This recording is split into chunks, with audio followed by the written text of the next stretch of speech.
I didn't know who I was until I found the court.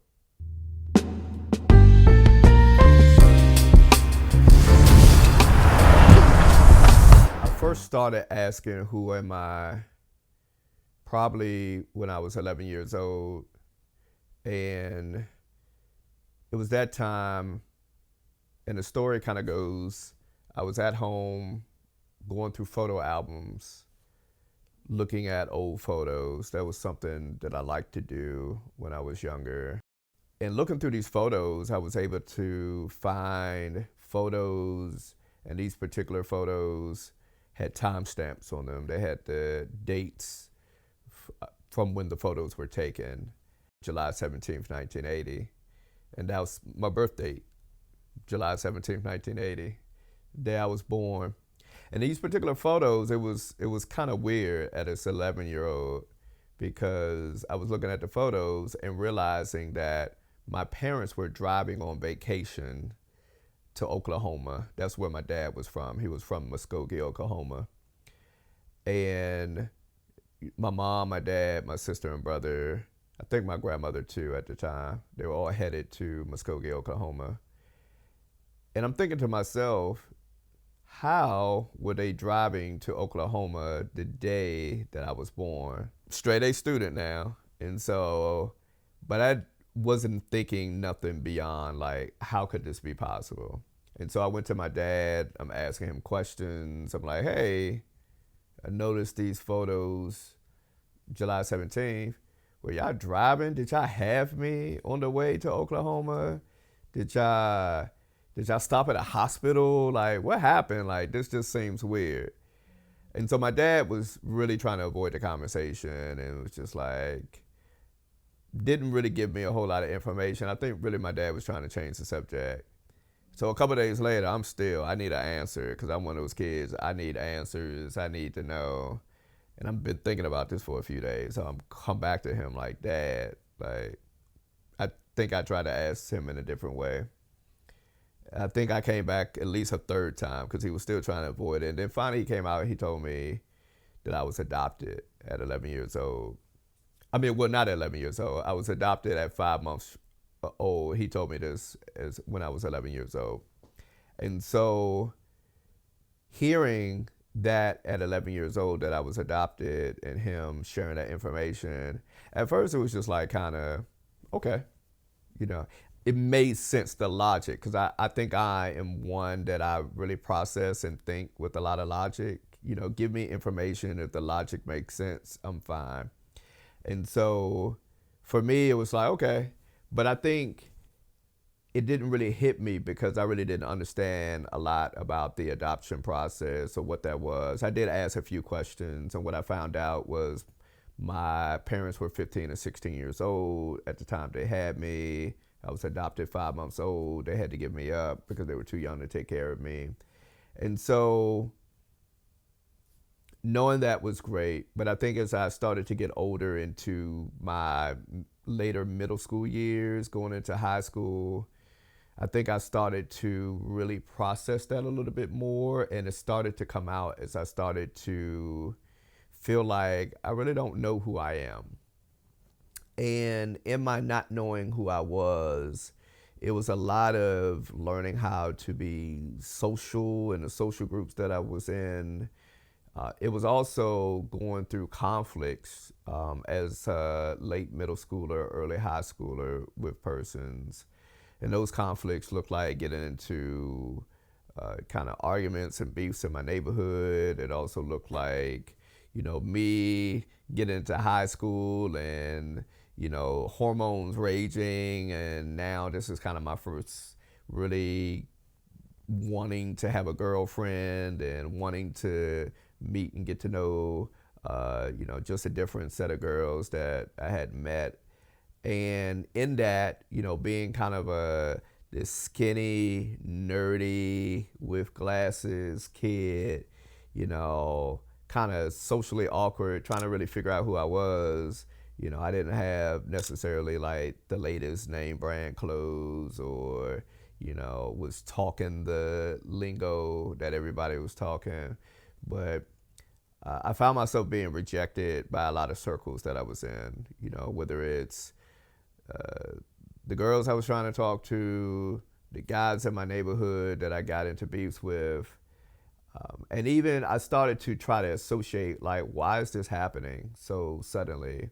And then at the same time in the ninth grade, like, eczema had just like popped up. Like most people are born with eczema. Mine just decided to want to pop up as a ninth grader, and I'm going to school with my skin like extremely dry, chapped, scabs, and cause from scratching, and cause bleeding and stuff like that. And it was almost like people were like, when this happened, it was like people was like, what happened to you? What happened to your face? Like, what happened to your arms? Why you look like that? And so I think even from like persons, kind of condemning me for something I couldn't control. And so it was kind of rough. And I really had a hard time really trying to figure out who I was and my identity, because I was basing it on what everybody was saying to me or saying about me. But the one thing I can appreciate during that time was this was also the time to where I started playing basketball.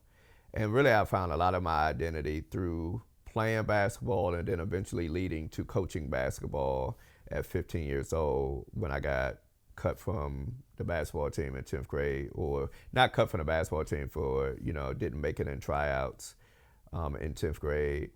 And so what I love about basketball is, one thing that we teach as coaches is that you have to find your identity on the court. You got to find your role. Everybody can't be Michael Jordan. Everybody can't be LeBron James. Everybody can't be Steph Curry. The reality is that there's 12, 15 players on the team. Everybody has to play a specific role on the team. And so I think my passion for basketball, I wanted to learn as much as I could, but also find a particular role on the team. It started out with being defense. I was probably one of the best defensive players, at that time. And, one thing about me was, and I kind of channeled some of that emotions and energy from the rejection and from the condemnation from others. And I wanted to go out there on the court, and I wanted to guard the best player on the other team. I wanted to shut them down. I wanted that pride of, like, you're not going to score on me. And that's the kind of mentality that I took in playing basketball. And it earned me a nickname that was affectionately given to me by a guy. I don't even think he remembers this, but his name is Dawg. He still lives in this area.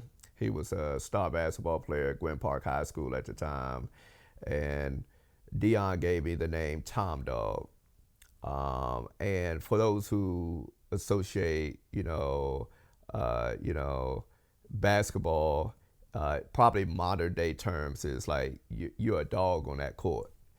You're a dog out there. And we weren't saying that in that mentality, but it was because of the hard work, the aggressive nature I used to play. And literally, I was doing this against players that was much taller than me, twice my size, but it was very rare that anybody could score on me, because I just had that dog in me. I had that mentality in me, to the effect that everybody in camps and teams was calling me Tom Dog.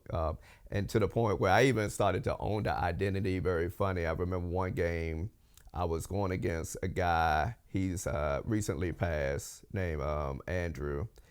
They called him SpongeBob. He ended up being like a street baller over the years, and is known around the country for his street ball. And so Andrew, aka SpongeBob, I mean, we were going one-on-one against each other in the camp. He was intense, I was intense. And it got to the point where every time I scored on him or I blocked his shot or something, people would start barking because they called me Tom Dog. And then I started barking on the court. I don't know what it was, but I was just like, hoo, hoo, hoo. And I would get in people's face, like barking, and his face or whomever. And it got to the point where the camp director, I had to shut it down because essentially it was taunting and it was about to start a fight because me and Drew was about to fight a couple of times during that game and other games, and to the point where that name, that identity stuck with me, where people started calling me in the neighborhood, people I grew up with. I started going to the Go-Go's. I had a shirt and hat that had Dawg on it. One of the things about Go-Go is it's a call and response type of music. And so, when a person's on a mic, they're shouting out neighborhoods or they're shouting out, people's names in the neighborhood. And so I would go because I wanted my name shouted out, because that was the thing at the Go-Go at the time. If you got your name shouted out and you go back and play the cassette tape and in front of your friends, you can say, they put me on. They put me on at the Go-Go. And so, I had my hat, my shirt. And so the neighborhood that the rec center was on was called, the street was called Ox and Run. So I had either Dawg or Ox and Run, just for when I go to the Go-Go's, they can be like, whatever they would say, a Dawg from Ox and Run or whatever like that. And so, and that was just like, yeah, they put me on. And so, but it's amazing because I feel like even though a lot of people don't call me Dawg, it's almost another symbolism of having an underdog mentality. And I feel like that I've operated life, basketball, and ministry with the underdog mentality. I've always felt like I had to fight to figure out my identity, but also not just figure out my identity, but to own my identity in spaces that I've had to walk in and be in, whether it's been professionally, ministry, or just life in general. One thing that I'm grateful for in navigating that identity part was one of my mentors who just recently passed. His name is Matthew Lewis. He's the one that essentially saved my life from getting into trouble and being out here in the streets. But Matthew Lewis said to me, as he saw me getting into trouble, as he saw me one day about to get into another fight or altercation, try to maintain that dog mentality, but he said, you're not like these other knuckleheads, Thomas. And then he gave me the opportunity to coach. And I embraced that because I am not like the other knuckleheads. I was Dawg. I was Thomas. That was the guy that God created me to be.